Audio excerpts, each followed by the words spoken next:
겨울은 언제나 조용히 찾아온다. 그리고 그 침묵 속엔 말로 다하지 못한 삶의 무게가 녹아있다.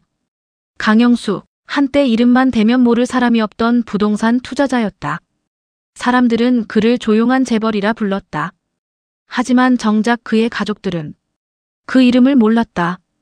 그의 집엔 사치도 명예도 심지어 부의 흔적조차 없었다. 그는 평생 그 모든 걸 감추며 살았다. 어느 날 그는 결심했다. 이제 그만 물려줄 때가 됐지. 그는 가족들에게 직접 찾아가 보기로 했다. 오래전부터 떨어져 살던 아들과 딸.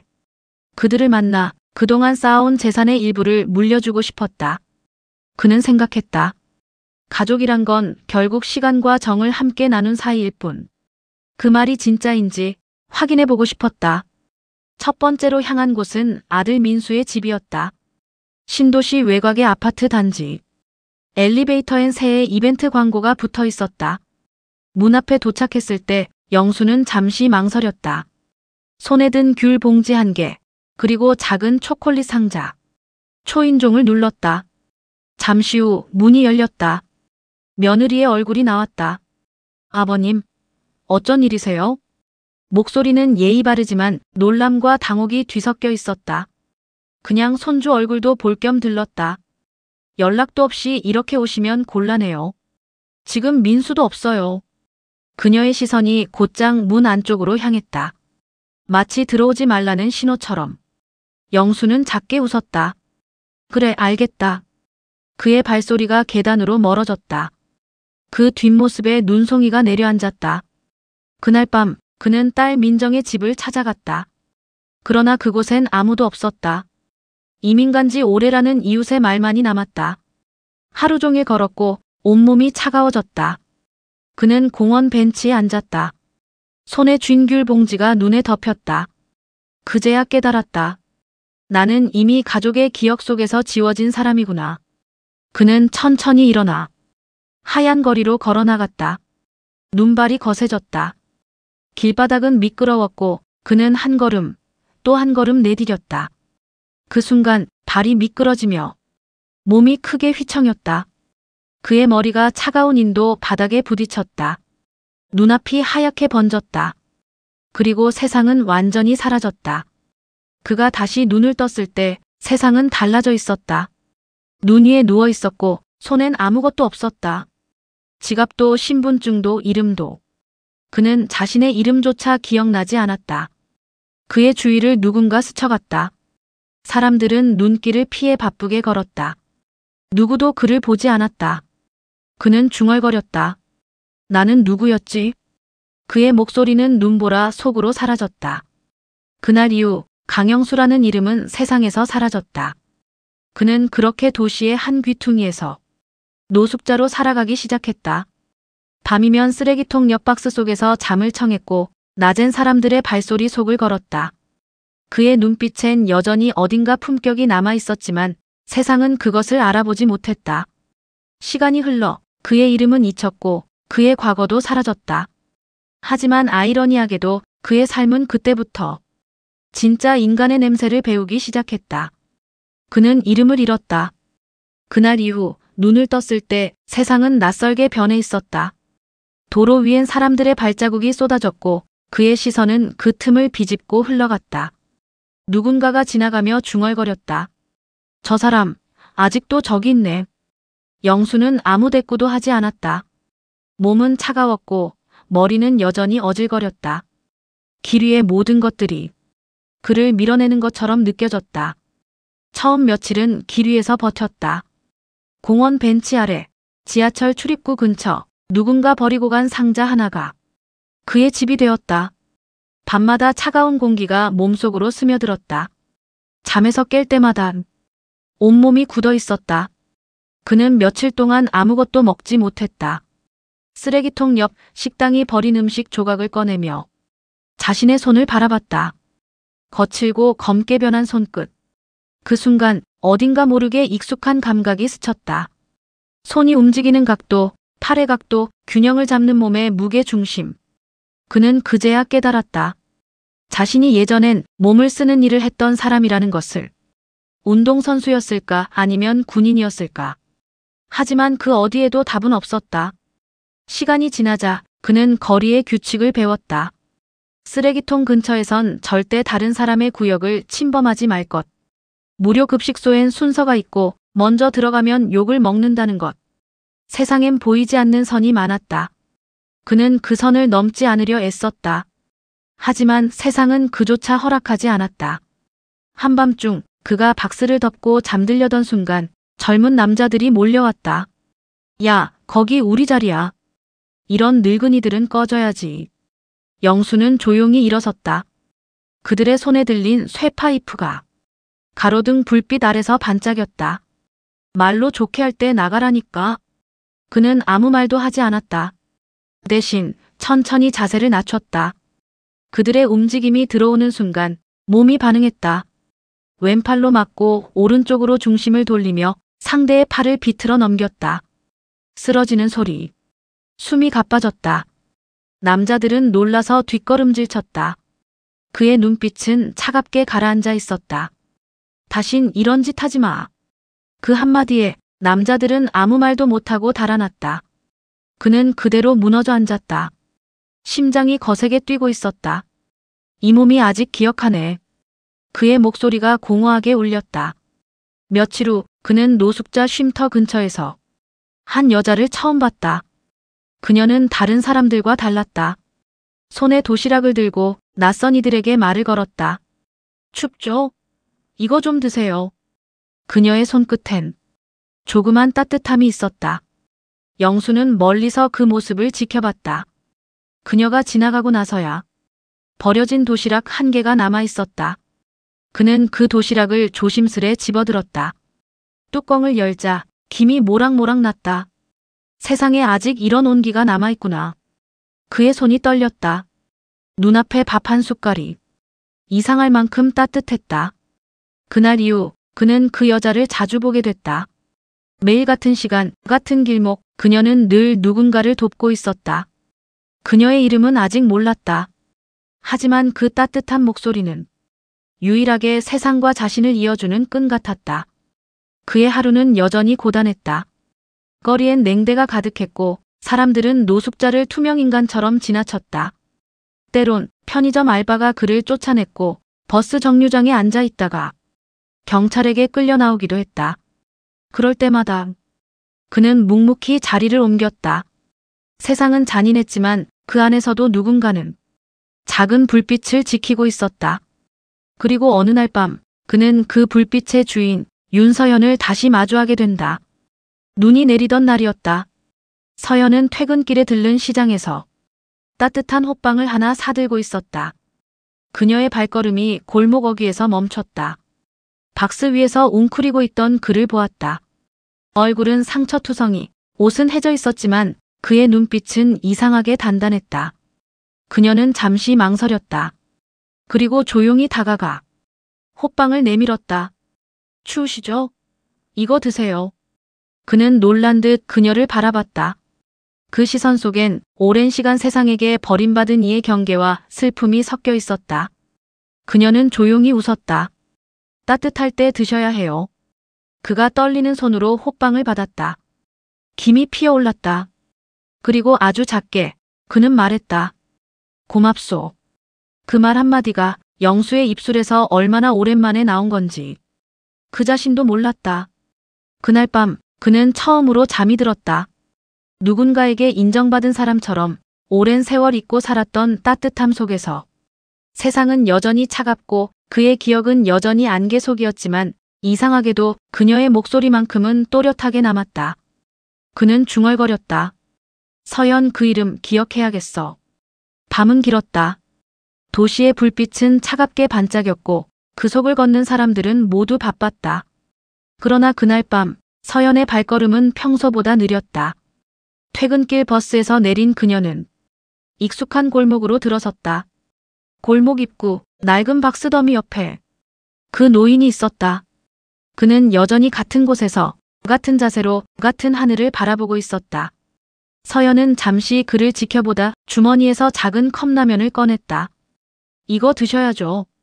오늘도 제대로 못 드셨죠? 그는 놀란 듯 그녀를 바라봤다. 며칠 전에 그 얼굴, 호빵을 건넸던 여인. 괜찮소. 이런 거 자주 받으면 버릇 나빠진다오. 그녀는 웃었다. 버릇 좀 나빠지면 어때요? 이런 세상에서 사람답게 살려면 그 정도는 괜찮잖아요. 그의 눈가가 살짝 흔들렸다. 그 말이 이상하게 마음을 쳤다. 서연은 라면에 뜨거운 물을 부었다. 김이 피어오르자 그 향기가 골목을 채웠다. 그는 젓가락을 들며 중얼거렸다. 이 냄새 참 오래됐군. 그날 이후 그녀는 자주 그를 찾아왔다. 퇴근 후 따뜻한 국물, 작은 반찬, 그리고 말 몇 마디. 누군가와 함께 앉아있는 것만으로도 그의 세상은 조금씩 변해갔다. 그녀는 어느 날 물었다. 아저씨는 이름이 뭐예요? 그는 잠시 머뭇거렸다. 글쎄 이름이 잘 기억이 안 나. 그녀는 놀라서 눈을 크게 떴다. 기억이 안 나요? 혹시 사고 같은 걸 당하신 거예요? 그는 고개를 숙였다. 그런가 봐. 그냥 눈 떴더니 아무것도 없었지. 그녀는 말없이 그를 바라봤다. 그리고 작게 말했다. 그럼 이름을 새로 지어드릴까요? 그는 웃었다. 이 나이에 새 이름이라니. 괜찮아요. 이름은 살아있는 증거잖아요. 그녀는 잠시 생각하다 말했다. 영수. 영원히 빛나는 수, 흐르는 물처럼 사는 거예요. 그는 잠시 멈췄다. 그 이름이 어딘가 이상하게 익숙하게 들렸다. 영수라. 그의 입술이 천천히 움직였다. 그래, 괜찮은 이름이구먼. 그 순간 골목의 가로등이 반짝였다. 서연의 웃음이 그 불빛에 섞여들었다. 그날 이후 그는 다시 이름을 갖게 되었다. 서연은 그를 단순히 돕지 않았다. 그녀는 그를 인간으로 대했다. 거리의 사람들은 그를 노숙자라고 불렀지만 서연은 언제나 아저씨라고 불렀다. 그 한 단어의 차이가 그의 세상을 바꾸었다. 어느 날 그녀는 공원 의자에 앉아 스케치를 하고 있었다. 작은 노트에 손끝으로 선을 그었다. 이거 제 디자인이에요. 그녀가 노트를 내밀었다. 포스터 간판, 웹페이지 시안. 선은 조금 거칠었지만 색감은 따뜻했다. 원래 디자이너였어요. 근데 윗사람한테 부당한 일 따졌다가 잘렸죠. 그 뒤로는 프리랜서로 조금씩 일하고 있어요. 그는 조용히 고개를 끄덕였다. 정의로운 사람이구먼. 그녀는 웃었다. 가끔은 손해만 보는 사람 같아요. 그는 잠시 생각하더니 작게 말했다. 손해를 본다는 건 아직 마음이 살아있다는 뜻이요. 그녀는 그 말을 마음속에 새겼다.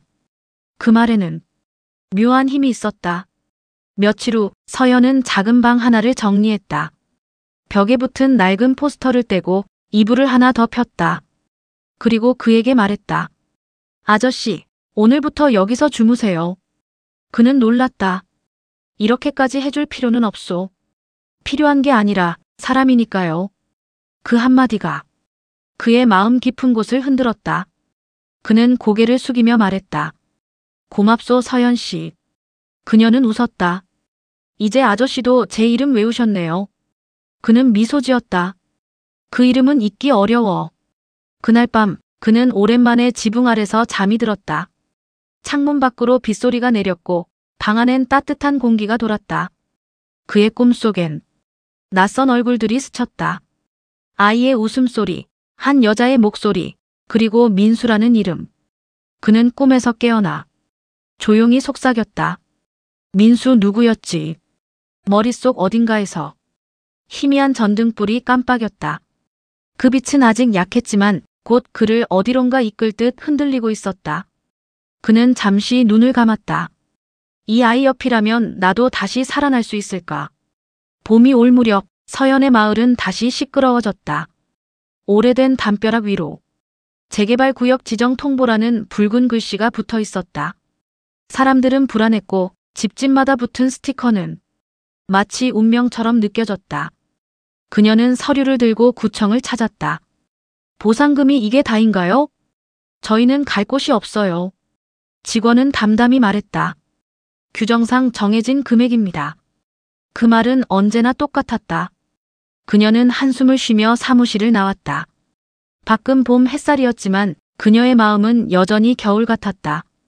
그날 저녁 서연은 집 앞에서 낯익은 장면을 보았다. 영수가 골목 어귀에서 구부러진 철근을 주워들고 있었다. 손에 장갑도 없이 그는 조심스레 그것을 정리하고 있었다. 아저씨, 그런 거 위험해요. 그는 고개를 들며 말했다. 이 동네가 곧 철거된다더군. 그래도 깨끗하게 떠나야지. 그녀는 잠시 그를 바라보다 조용히 말했다. 전 이 동네 안 떠날 거예요. 그의 눈빛이 살짝 흔들렸다. 왜? 여기가 제 전부니까요. 그는 아무 말도 하지 못했다. 그녀의 그 말 한마디에 어딘가 깊숙이 묻혀있던 기억이 서서히 올라오기 시작했다. 그날 밤 그는 쉽게 잠들지 못했다. 창밖에 가로등 불빛이 흔들렸다. 그는 침대 끝에 앉아 있었다. 손끝에 이상한 감각이 남았다. 도면, 잉크, 붉은 도장, 그리고 책상 위에 놓인 계약서. 강민수 대표, 이번 구역은 예정대로 진행하시죠. 누군가의 목소리가 귓가를 스쳤다. 내 아버지. 그는 번쩍 눈을 떴다. 숨이 거칠었다. 아버지? 그 단어가 입 밖으로 흘러나왔다. 그리고 그 순간 민수라는 이름이 다시 떠올랐다. 그는 이마를 짚었다. 심장이 빠르게 뛰었다.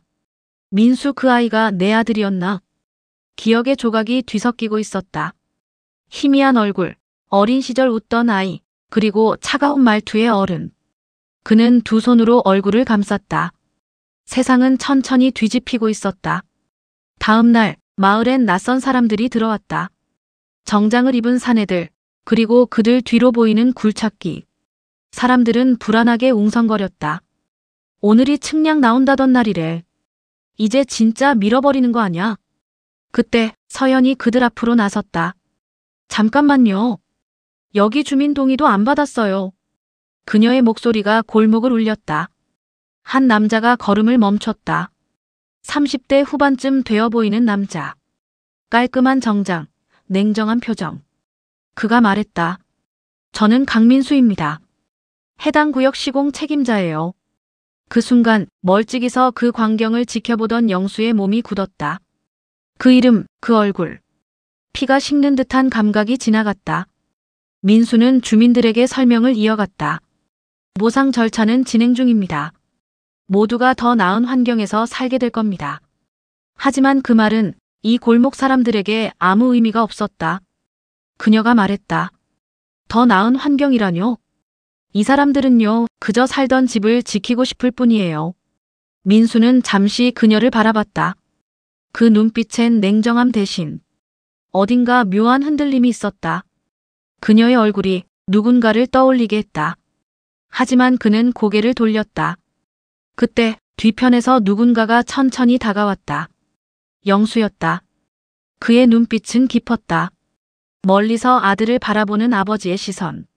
하지만 그는 아무 말도 하지 않았다.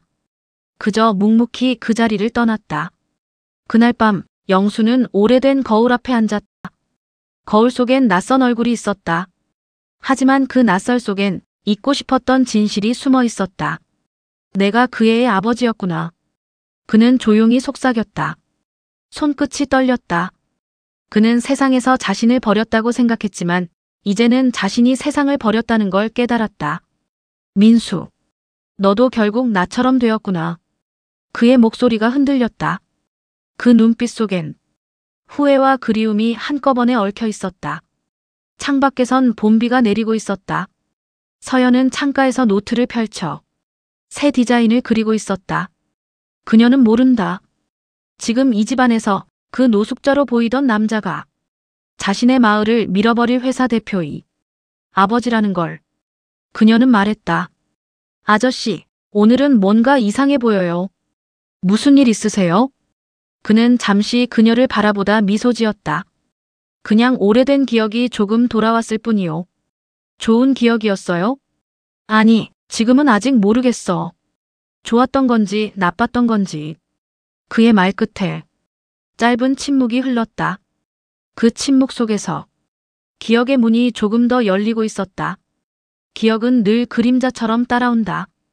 피하려 해도 빛이 켜지는 순간 그 그림자는 다시 나타난다.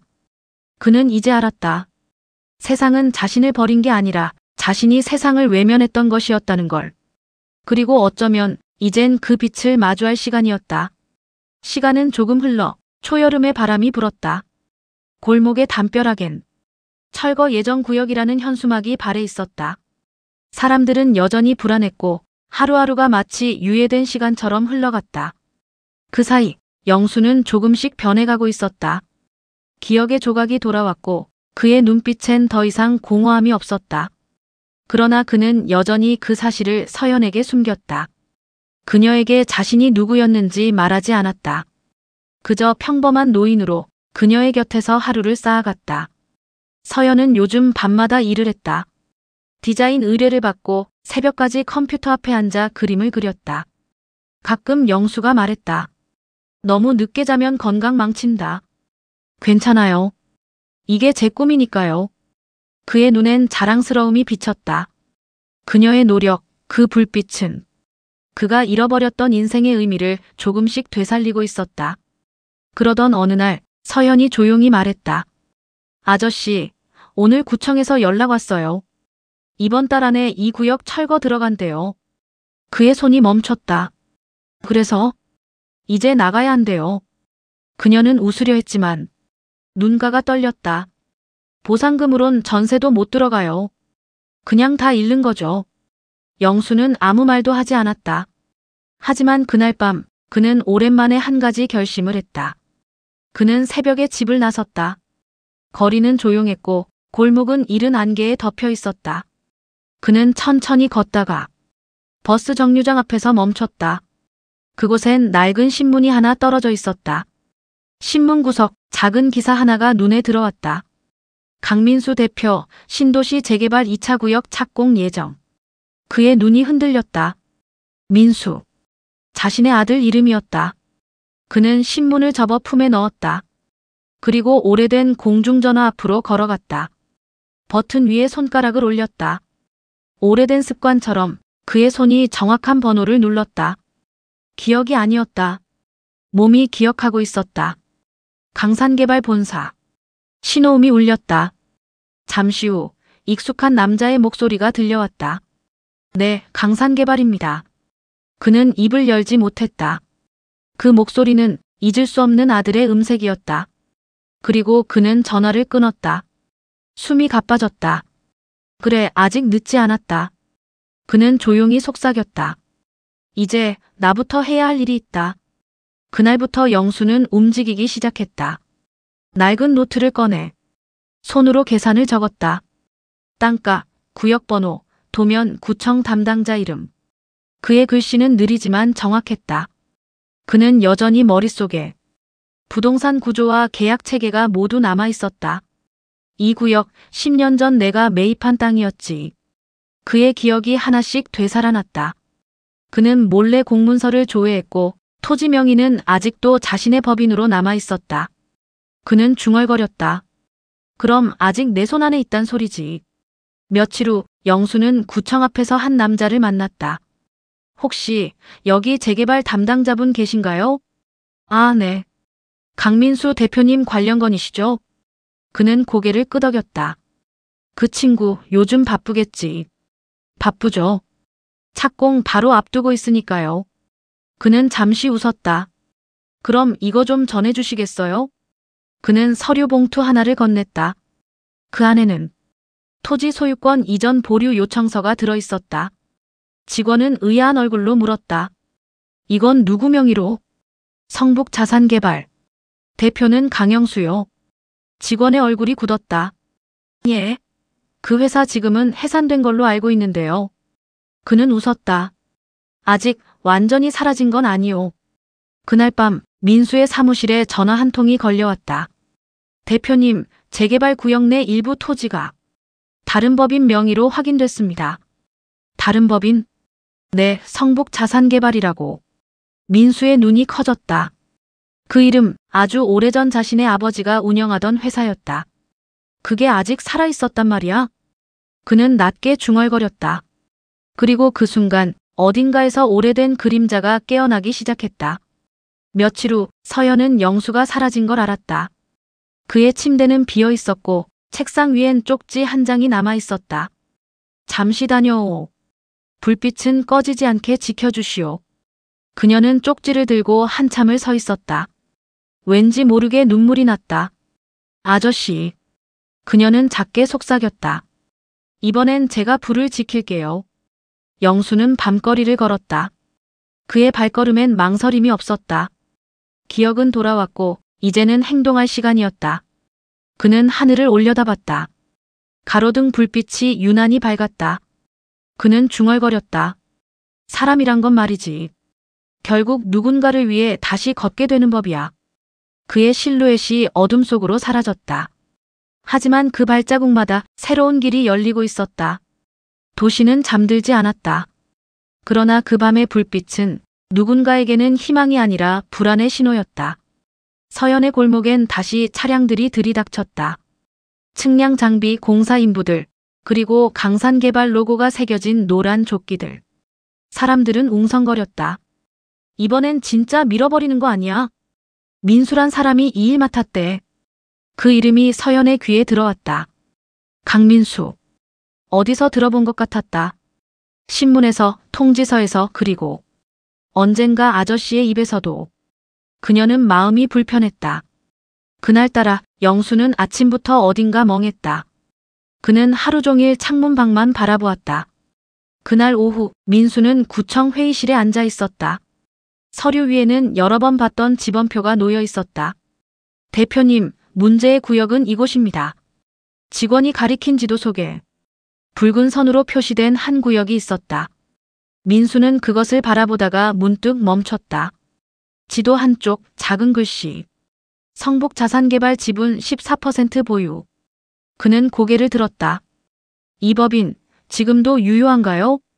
네. 최근에 토지 보류 신청이 들어왔습니다. 누가요? 직원이 답했다. 대표가 강영수라고 되어 있습니다. 민수의 손이 멈췄다. 그 이름, 어디서 많이. 그는 문득 오래된 기억 속으로 가라앉았다. 민수야, 세상은 넓지만 진심은 귀하다. 그걸 잃지 마라. 오래된 목소리가 귓가를 스쳤다. 그는 서류를 꽉 움켜쥐었다. 설마. 그날 저녁 서연은 골목 입구에서 누군가의 목소리를 들었다. 이 동네 조만간 철거됩니다. 주민분들은 조속히 이주 준비 부탁드립니다. 그녀는 그 소리에 이끌려 나갔다. 현장 한가운데 민수가 서 있었다. 그는 냉정한 표정으로 사람들을 설득하고 있었다. 그러나 그의 눈빛엔 피로와 혼란이 섞여 있었다. 그녀가 다가갔다. 당신이 그 회사 대표 맞죠? 그는 잠시 그녀를 바라봤다. 네. 맞습니다. 여기 사람들 다 세입자지만 삶이 있는 사람들이에요. 이 동네가 우리 인생이에요. 그녀의 말투엔 흔들림이 없었다. 민수는 아무 말도 하지 않았다. 그녀의 말 한마디 한마디가 이상하게 가슴을 찔렀다. 그 순간 멀리서 그 광경을 지켜보는 영수가 있었다. 그의 눈빛은 떨리고 있었다. 아들과 딸 같은 여인이 마주 선 광경. 그 속에서 그의 인생이 교차했다. 그날 밤 영수는 골목 끝 공중전화 앞으로 걸어갔다. 한참을 망설였다. 그러다 천천히 숫자를 눌렀다. 강산개발입니다. 대표 좀 바꿔주시오. 성함이 어떻게 되십니까? 강영수요. 잠시 정적. 그 뒤로 들린 목소리. 누구십니까? 민수의 낮고 단단한 목소리였다. 영수는 잠시 숨을 삼켰다. 민수야. 그 한 단어가 흘러나오자 전화기 너머로 정적이 길게 흘렀다. 그의 목소리가 떨렸다. 누구세요? 그냥 오래된 이름이요. 내가 기억 못할 사람일 거야. 뚝 전화가 끊겼다. 그는 수화기를 들고 한참을 서 있었다. 그의 눈엔 어디선가 젖은 듯한 빛이 번졌다. 며칠이 지났다. 서연의 골목엔 철거 예고 안내문이 붙었다. 날짜는 10일 뒤. 서연은 밤마다 걱정으로 잠을 이루지 못했다. 영수는 그런 그녀를 말없이 지켜봤다. 그녀는 여전히 디자인 일을 이어가며 버텼다. 아저씨, 전 이 집 떠나도 괜찮아요. 근데 이 동네 사람들까지 다 떠나면 그건 너무 가혹하잖아요. 그녀의 말에 그는 천천히 고개를 끄덕였다. 서연 씨. 네. 혹시라도 누가 와서 이 집을 비우라고 하면 내가 막을 테니 걱정 말아요. 그녀는 그 말에 잠시 놀랐다. 그의 목소리는 단단했고 그 눈빛에는 결심이 있었다. 그녀는 알지 못했다. 그 결심이 얼마나 무거운 책임에서 비롯된 것인지를. 며칠 뒤 민수는 구청에서 다시 서류를 확인했다. 성북자산개발 대표 강영수. 그 서명은 잊을 수 없는 필체였다. 그는 손끝이 떨렸다. 설마 진짜 살아있는 건가? 그의 목소리가 낮게 흘렀다. 그 옆에 비서가 물었다. 무슨 말씀이세요? 아니야. 그냥 오타겠지. 하지만 그의 눈빛은 거짓을 알고 있었다. 그는 책상 위에서 손가락을 떼지 못했다. 서류 한 장, 이름 한 줄. 그것이 모든 걸 뒤집을 수도 있었다. 그날 밤 영수는 서연의 집 앞에서 담배 한 개비를 꺼냈다. 불을 붙이지 않았다. 대신 하늘을 올려다봤다. 별빛이 희미했다. 그는 속삭였다. 이젠 숨지 않겠다. 그의 눈빛엔 오래된 결심이 깃들어 있었다. 그는 알았다. 곧 모든 게 드러날 것이다. 그림자가 생기려면 빛이 먼저 켜져야 한다. 그리고 이제 그 빛이 서서히 세상을 비추기 시작했다. 비가 내렸다. 한참을 내리던 빗줄기가 새벽녘이 되자 잦아들었다. 골목길 돌바닥에는 물웅덩이가 고여 가로등 불빛을 조용히 비추고 있었다. 영수는 벤치에 앉아 있었다. 우비도 없이 그저 낡은 코트 한 벌에 젖은 어깨로. 그의 눈은 멀리 비 내리는 도시의 불빛을 따라가고 있었다. 그날 머릿속 깊은 곳에서 번개처럼 터진 기억들이 그를 잠 못 들게 했다. 민수야, 넌 세상에 집을 짓되 사람의 마음은 허물지 말아라.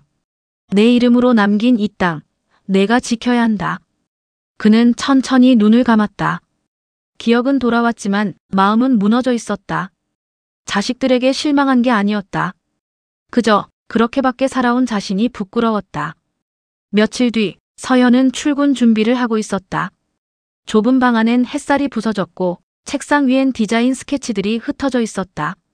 문을 열자 밖엔 영수가 서 있었다. 아저씨? 그는 조용히 미소 지었다. 나랑 잠깐 나가자. 어디요? 보면 알아. 그녀는 의아한 얼굴로 그를 따라 나섰다. 둘은 버스를 타고 오랜 공장지대를 지나 도심 변두리의 낡은 건물 앞에 섰다. 2층짜리 작은 상가 건물. 간판엔 아무 글자도 없었다. 여긴 이젠 내 공간이요. 서연은 말을 잃었다. 문을 열자 낡은 책상 몇 개와 컴퓨터 한 대, 그리고 한쪽 벽엔 커다란 창이 있었다. 햇빛이 따뜻하게 쏟아졌다. 아저씨, 이건 너무 큰데요. 저 혼자선. 혼자가 아니오. 그는 잠시 말을 멈추었다가 천천히 덧붙였다. 나도 여기서 같이 있을 거야. 그날 저녁 서연은 새 사무실 한쪽에 조그만 화분을 놓았다. 그리고 흰 종이에 붓펜으로 이렇게 썼다. 서연 디자인 다시 시작. 그녀는 그 글씨를 바라보다가 조용히 미소를 지었다. 영수는 그 모습을 지켜보며 한참을 서 있었다. 그의 손에는 오래된 가죽 수첩이 들려 있었다. 그 안엔 성북자산개발 대표 강영수라는 이름과 함께 한 장의 사진이 끼워져 있었다. 젊은 날의 자신, 아내, 그리고 어린 민수. 그는 수첩을 덮었다. 이젠 이걸 내려놓을 때가 됐지.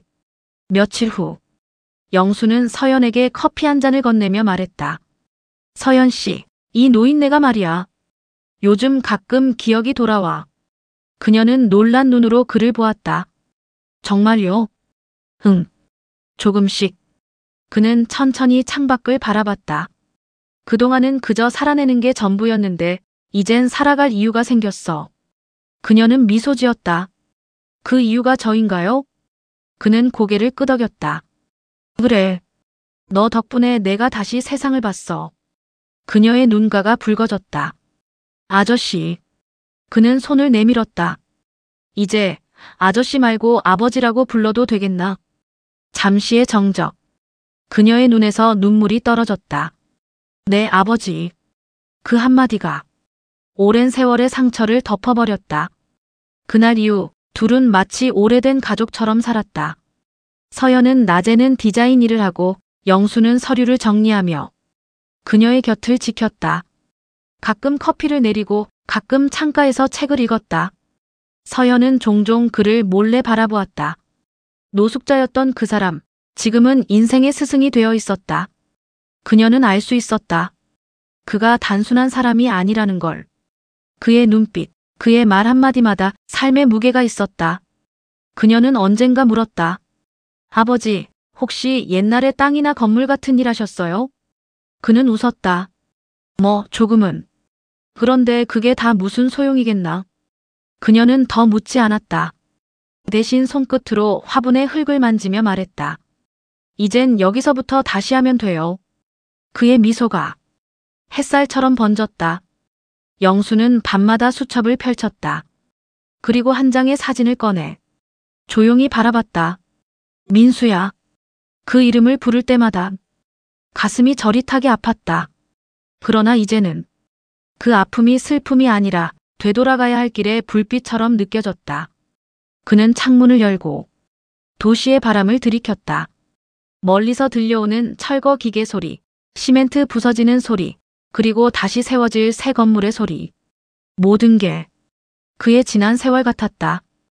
허물고 버리고 그리고 다시 짓는 삶. 그는 낮게 중얼거렸다. 다시 짓는 건물은 튼튼해야지. 이번엔 마음부터. 그의 눈빛이 창밖 어딘가로 향했다. 그곳에는 언젠가 마주해야 할 아들의 그림자가 있었다. 그날 밤 서연은 사무실 불을 끄며 말했다. 내일은 간판 달아요, 아버지. 그는 조용히 미소를 지었다. 그래, 이제 진짜 시작이구나. 창문 밖 새벽빛이 조금씩 어둠을 밀어내고 있었다. 기억의 문은 열렸고 그 문턱엔 두 사람의 새로운 인생이 서 있었다. 도시의 공기가 달라졌다. 어느 날부턴가 골목 입구마다 노란 헬멧과 조끼를 입은 인부들이 들이닥쳤다. 사람들은 웅성거렸고 어르신들은 짐을 싸기 시작했다.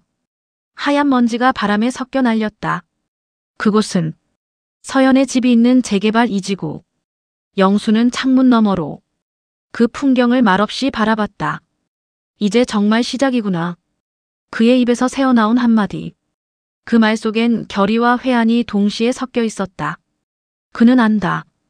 저 구역의 밑바닥에는 자신의 이름으로 남겨둔 토지들이 깔려 있다는 걸. 그리고 그 땅을 밀어붙이는 사람의 이름이 자신의 아들이라는 것도. 라디오 뉴스가 흘러나왔다. 강산개발 강민수 대표 성북구 재개발 2지구 착공식 참석 예정. 지역경제 활성화 기대감 높아. 서연은 라디오를 끄지 못했다. 그 음성이 칼날처럼 가슴에 꽂혔다. 그녀의 시선이 벽에 붙은 사진으로 향했다. 작년 겨울 노숙자 신세였던 영수와 함께 찍은 첫 사진. 그때 그는 말했다. 사람이 사는 곳은 벽돌보다 마음이 먼저 세워져야 한다. 그녀는 작게 중얼거렸다. 그 말이 맞았어요, 아버지. 하지만 그 순간 창문 밖에서 쿵 하는 소리가 들렸다. 굴착기의 삼날이 이웃집 벽을 건드리고 있었다. 서연은 뛰어나갔다. 잠깐만요. 여긴 아직 사람이 살고 있어요. 인부들이 무심히 말했다. 오늘까진 점검이요. 내일부터 본격 철거 들어갑니다. 그녀는 그 자리에 서서 숨을 삼켰다. 세상이 너무 빠르게 무너지고 있었다. 그날 밤 영수는 서류 뭉치를 펼쳐놓고 있었다. 10수년 전 그가 직접 세운 부동산 법인 명의의 등기 문서들. 시간이 지나며 잊힌 것들이지만 법적으로 여전히 살아있었다. 그는 서류를 한 장씩 넘기며 중얼거렸다. 성북 2지구 45번지, 이건 아직 4명이야. 그리고 이건 민수회사 지분이 얽혀있지.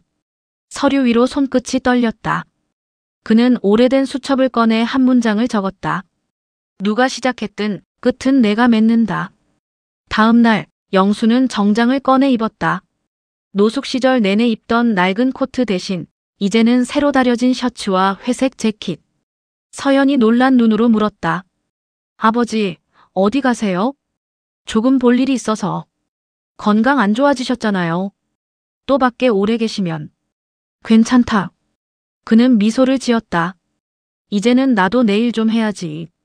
그 말에는 단호한 결심이 깃들어 있었다. 오후 강산개발 임시회의. 민수는 서류를 검토하며 말했다. 지구내 일부 필지가 아직 협의 안 됐다고요? 예, 대표님. 개인 명의와 법인 명의가 섞여 있습니다. 법인은 성북자산개발. 그 이름을 듣는 순간 민수의 펜이 떨어졌다. 서류 위에 적힌 대표 이름. 강영수. 그는 의자에 등을 기대며 천천히 숨을 들이켰다. 머릿속이 복잡했다. 그 이름이 아직 살아있다니. 그리고 회의실 문이 열렸다. 대표님, 외부인 면담 요청이 있습니다. 누구요? 성북자산개발 측 대표님이라고 하십니다. 민수의 눈빛이 흔들렸다. 지금 들어오게 해요. 문이 열리고 한 남자가 천천히 들어왔다. 단정한 차림, 그러나 손끝엔 세월의 흔적. 그의 걸음은 느렸지만 단단했다. 민수의 눈이 커졌다. 당신은? 그 남자는 조용히 미소 지었다. 오랜만이구나, 민수야. 그 목소리. 너무도 익숙한 음색. 그러나 머리가 받아들이질 못했다. 아버지? 그의 입에서 그 단어가 터져 나왔다. 영수는 고개를 끄덕였다. 그래, 나다. 회의실 안은 정적에 잠겼다. 누구도 숨소리조차 내지 못했다. 민수의 손이 떨렸다. 죽은 줄 알았어요. 그날 사고 이후로. 죽진 않았지. 다만 잠시 잊고 살았을 뿐이다. 두 사람의 시선이 마주했다. 세월이, 거리와 오해가 그 사이를 가르고 있었다. 이 재개발 멈춰라. 영수의 목소리는 낮고 단호했다. 민수는 고개를 저었다. 아버지, 지금 이건 수천 명의 생계가 걸린 일이에요. 그걸 멈추면 회사가 무너집니다. 그건 회사고 적인 사람들의 집이다. 민수는 차가운 웃음을 지었다. 아버진 여전하시네요. 감정이 먼저시군요. 영수의 눈빛이 날카로워졌다. 감정이 없는 개발은 도시를 죽인다. 그 말은 이 회의실의 공기를 갈랐다. 그날 밤 민수는 집무실에서 혼자 술을 따랐다. 잔 속에서 반사된 불빛이 마치 거울 속 자신의 얼굴처럼 흔들렸다. 진짜 그분이 살아있었단 말인가? 그럼 이 땅, 내 회사의 근간이. 손에 쥔 잔이 흔들렸다. 한편 영수는 구청 근처의 오래된 공원 벤치에 앉아 있었다. 그의 손엔 서류 가방 하나, 그리고 서연이 싸준 도시락. 그는 도시락을 내려다보며 말했다. 민수야, 아버지가 왜 다시 나타났는지 곧 알게 될 거다. 도시는 오늘도 돌아간다. 굴착기의 소리, 자동차의 소음, 그리고 그 속에서 한 사람의 싸움이 시작됐다. 그는 더 이상 부동산 재벌이 아니었다. 이젠 한 인간으로서, 한 아버지로서, 그리고 누군가의 희망으로서 다시 세상과 맞서려 했다. 새벽 바람이 불었다. 하늘 끝, 희미한 빛이 새어나왔다. 그의 눈빛엔 오래된 불씨가 깜빡이고 있었다. 이제 시작이다. 도시는 아침부터 소란스러웠다. 포크레인 소리가 골목을 울리고 재개발 구역엔 붉은 헬멧들이 모여 있었다. 서연은 현관 앞에 서서 지붕 위를 올려다봤다. 하얀 페인트로 표시된 철거선이 집벽을 가르고 있었다. 이제 진짜 끝인가? 그녀의 입술이 굳었다. 아직 아무 통보도 받지 못했지만 내일이면 이 집은 사라질 것이다. 그녀는 문득 아버지의 말을 떠올렸다. 사람이 사는 곳은 벽돌이 아니라 마음으로 짓는 거야. 그 말이 이제는 무너져가는 세상 속에서 마지막 기둥처럼 남아 있었다. 민수는 혼자 책상에 앉아 있었다. 책상 위에는 두 개의 서류철이 나란히 놓여 있었다. 하나는 재개발 인가서, 다른 하나는 성북자산개발 토지권 이의제기서. 두 문서의 맨 하단엔 같은 글씨체로 적힌 두 이름이 있었다. 강영수, 강민수. 부자의 이름이 마치 서로를 비추는 거울처럼 한 줄 아래에 놓여 있었다. 민수는 손끝으로 그 서명을 어루만졌다. 도대체 왜 나타나신 거예요? 그의 목소리가 떨렸다. 그날 저녁 강산개발본사 12층 회의실. 조명이 희미하게 깜빡였다. 회의실 문이 열리고 영수가 들어섰다. 민수가 서 있었다. 둘 사이엔 10년 넘게 쌓인 시간의 벽이 있었다. 왔습니까? 민수의 목소리는 낮고 단단했다. 이제 정말 끝내야죠. 영수는 고개를 끄덕였다. 그래, 끝내야지. 하지만 누굴 위한 끝이냐? 민수는 손에 쥔 펜을 꽉 쥐었다. 아버지는 세상을 몰라요. 이건 시대의 흐름이에요. 노후한 구역을 정비하고 새 도시를 세우는 일입니다. 그럼 그 도시엔 누가 살지? 민수의 입이 닫혔다. 그 사람들, 내가 젊을 때부터 알고 지내온 이웃들이야. 그 골목에서 울고 웃던 사람들이라고. 아버진 아직도 감정에 매여 계시네요. 그리고 넌 아직도 돈에 묶여 있구나. 민수는 자리에 앉지 못하고 책상 위에 손을 짚었다. 전 아버지의 방식이 싫었어요. 사람을 도우려다 늘 손해만 보고. 결국 가족도 돌보지 못했잖아요. 영수의 눈빛이 잠시 흔들렸다. 그건 부정할 수 없는 진실이었다. 그래, 내가 틀렸지. 그땐 세상을 이길 힘이 없었거든. 그는 천천히 걸음을 옮겼다. 민수 앞까지 다가가며 말했다. 하지만 이제는 무너뜨리는 놈이 아니라 지키는 사람으로 남고 싶다. 민수의 손끝이 하얗게 질렸다. 그럼 아버진 제 회사를 망하게 할 생각입니까? 회사는 다시 세울 수 있어. 하지만 사람의 집은 한번 무너지면 돌아오지 못해. 그 말에 민수의 시선이 흔들렸다. 잠시 후 회의실 안엔 두 사람의 숨소리만 남았다. 영수가 입을 열었다. 내일 철거 현장에 가지 마라. 왜요? 그건 내 손으로 내 과거를 부수는 일이 될 테니까. 민수는 조용히 고개를 돌렸다. 아버지, 그 과거를 만든 사람은 누구였습니까? 그 한마디에 공기가 멈췄다. 영수는 아무 대답도 하지 못했다. 민수의 눈빛엔 울분과 슬픔이 뒤섞여 있었다. 그때 어머니가 돌아가실 때 아버진 현장에 없었어요. 그날부터 전 가족이란 말을 믿지 않았습니다. 그의 목소리가 부서졌다. 그래서 전 세상을 믿기로 했어요.